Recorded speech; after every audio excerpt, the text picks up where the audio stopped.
हाय friends, मैं हूं Manav. Welcome to movie shoovy. एक छोटी सी मूवी के बारे में और बात करते हैं। एक इंटरेस्टिंग सी मूवी निकली जिसके अंदर बहुत बहुत बहुत सारे इमोशंस हैं और एक किस्म का ये लव ट्रायंगल है, लेकिन इसके अंदर गे लव भी दिखाया गया और बहुत ही सोफिस्टिकेटेड तरीके से बहुत डीपली दिखाया गया है कि किस तरीके से 1950s के दौर के अंदर ऐसी जगह पे जो हमें आज मॉडर्न दिखती है, उस टाइम पे इतनी मॉडर्न थिंकिंग वाली नहीं थी, इंग्लैंड, वहां पर इसको किस तरीके से एक टाबू माना जाता था और फिर इंसानों के ऊपर किस तरीके से गहराई से हिट होता था। एक ये एस्पेक्ट है। और एक जो नॉर्मल कपल होने की कोशिश करते हैं, एक औरत जो एक अपने हस्बैंड के साथ अपना समय बिताना चाहती है, वो जब ये जानती है कि उसका जो हस्बैंड है वो गे है, शायद उसका इंटरेस्ट किसी और में होगा, तो वो क्या कुछ कदम उठाती है और क्या उसको हम डेविलिश बोल सकते हैं या फिर हम ये बोलेंगे कि ये प्रेम में यानी लव के अंदर किया गया है। तो ये जो कहानी है टॉम की, पैट्रिक की और मैरिन की, ये काफी ज्यादा कॉम्प्लेक्स है।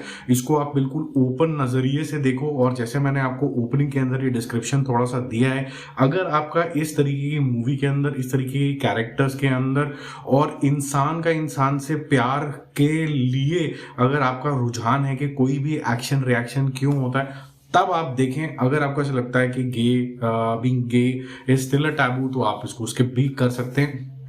कहानी कुछ इस तरीके से है कि टॉम को अट्रैक्शन हो जाता है और पैट्रिक से, और उस समय की धारणा की वजह से वो मैरिन के क्लोज आता है, उसको प्रपोज तक कर देता है ताकि उसका ये जो सोटू से रुझान है जो मेन के अंदर है वो किसी को पता ना चले। इनका जो बॉन्ड है वो काफी ज्यादा डीपर है टॉम और पैट्रिक का। इट गोज बियॉन्ड फिजिकलिटी, वो इमोशनली एक दूसरे के साथ अटैच्ड हैं। लेकिन इंग्लैंड में उस जमाने में, जैसे मैंने बताया, एक टैबू होता है।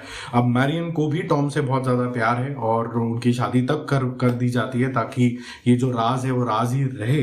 बट क्या एक दिन मैरियन को इसके बारे में पता चल जाता है और वो फिर क्या डेयरिंग स्टेप ले लेती है कुछ इस तरीके से, जिसकी वजह से इन तीनों की जो लाइफ है वो एकदम स्पॉइल हो जाती है। ये जो कहानी है पूरे 40 साल का एक पैन क्रिएट करती है। जब ये यंग होते हैं, just they are getting married till the time they are old, और कुछ कुछ जो चीजें टॉम के साथ होती हैं इमोशनली, कुछ कुछ चीजें पैट्रिक के साथ जो होती हैं काफी गंभीर होती है। मैं आपका मजा नहीं करके करूंगा कि मैरिन इन दोनों के साथ क्या कर देती है जिसकी वजह से एक मेंटल ट्रॉमा क्रिएट हो जाता है। वो हमेशा एक होप में होती है कि शायद अगर इन दोनों को किसी वजह से अलग कर दिया जाए, पैट्रिक को अलग कर दिया जाए, तो टॉम शायद उसको अपना लेगा। और एंड में क्या कुछ होता है, आई एम श्योर जब आप देखोगे तो बहुत सारे एक्सप्लेनेशन वीडियो भी मांगोगे कि ये बिहेवियर का क्या मतलब निकलता है। लेकिन एंड होते होते ये बिल्कुल आपको झंझोर देगी और थोड़ा सा हल्का सा ओपन एंडेड रखेगी टू इंटरप्रिटेशंस। बिल्कुल ओपन एंडेड नहीं है लेकिन इंटरप्रिटेशन जरूर है। जो चीजें आपको यहाँ पर अच्छी लगने वाली हैं, जो डीप तरीके से इसको समझाया गया है कि क्या इमोशनल और ट्रॉमा क्रिएट हो जाता है, मेंटल ब्लॉक क्या क्रिएट हो जाता है और किस तरीके से एक सेटबैक लगता है जब एज अ कपल, और स्पेसिफिकली कपल में यहाँ बात कर रहा हूँ टॉम और पैट्रिक की, वो जुदा हो जाते हैं किस्म से, और वो फिर क्या अपनी नॉर्मल जिंदगी जी पाते कि नहीं जी पाते हैं। और अगर ये टैबू हो ही ना तो कोई इंसान कैसे किसके साथ भी जिए, खुश तो रह रहा है कम से कम।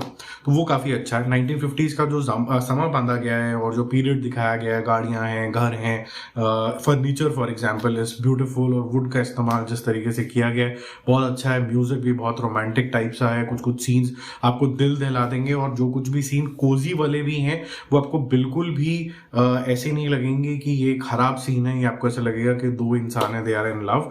और साथ ही साथ पे जो जेलसी वाले सीन है और एंगर वाले सीन है ऑन सोसाइटी, वो भी आपको इक्वली मूव करेंगे। और साथ ही साथ में हम कहते हैं ना कि लाइफ में वो ले एक्शन ले लेने चाहिए जैसे खुद को खुशी मिले, इससे पहले कि सब कुछ खत्म ही हो जाए, यू आर गॉन, एज निकल चुकी है, फिर उसके बाद कुछ भी करने का कुछ फायदा नहीं होता। ये भी एक इंपॉर्टेंट लेसन है मूवी का। तो एक एंडिंग सीन आता है, वो ज्यादा मैं डिस्क्राइब तो नहीं कर सकता हूँ क्योंकि आपका मजा खरखरा हो जाएगा। ये लोग बूढ़े हो चुके हैं और बूढ़ा टॉम जो है किसी एक और गे कपल को देखता है जो कि यंगर है, और उसके बाद जो उसके अंदर फीलिंग होती है, जो कुछ वो डिपिक्ट करता है, वो माइंड ब्लोइंग है। वो काफी ज्यादा जबरदस्त तरीके की चीजें डिपिक्ट करता है। उसको आप मूवी को देख लो। अगर आप चाहोगे कि मैं उसको और ज्यादा एक्सप्लेन करूँ तो मैं आपको कर दूंगा। अब अगर थोड़ी डाउन साइड की बात करें तो ये थोड़ी स्लो मूवी है, थोड़ी इंटेलेक्चुअल मूवी है, थोड़ा गंभीरता के ऊपर मूवी है। इसके अंदर आपको किरदारों को ज़्यादा समझना पड़ता है, उनके माइंडसेट को ज़्यादा समझना पड़ता है, तब आप इसके अंदर टोटली इनग्रोस हो सकते हैं। एक्टर्स और बेहतर हो सकते थे, जैसे फॉर एग्जाम्पल मैरिन का कैरेक्टर तो बहुत अच्छा है यहाँ पर, जो उसने अच्छी बीवी होने की कोशिश करी, थोड़ा सा जेलेसी होने की कोशिश करी, वो अच्छी चीज़ दिखाई है यहाँ पर, अच्छे से उन्होंने पोर्ट्रे किया है। पेट्रिक के साथ बहुत कुछ होता है, वो उसने अच्छे से पोर्ट्रे किया है। Tom could have been more expressive, या फिर जैसे कहते हैं ना, वो भी बहुत ज़्यादा अपने आप को बंद करके एक्टिंग करी है, उसने थोड़ा सा और एक्सप्रेसिव हो सकता था to give the right message. मेरा मूवी शो भी स्कोर इस मेच्योर मूवी के लिए रहेगा 8/10। अगर आप इस ऐसे तरीके के मेच्योर कंटेंट जो कि कैरेक्टर ड्रिवन होते हैं, अगर वो देखना चाहते हैं तो ये मूवी आप ज़रूर देखिए। बाकी जल्दी मिलते हैं और रिव्यूज़ के साथ। Don't forget to subscribe the channel if you are new here and keep spreading positivity. Bye bye.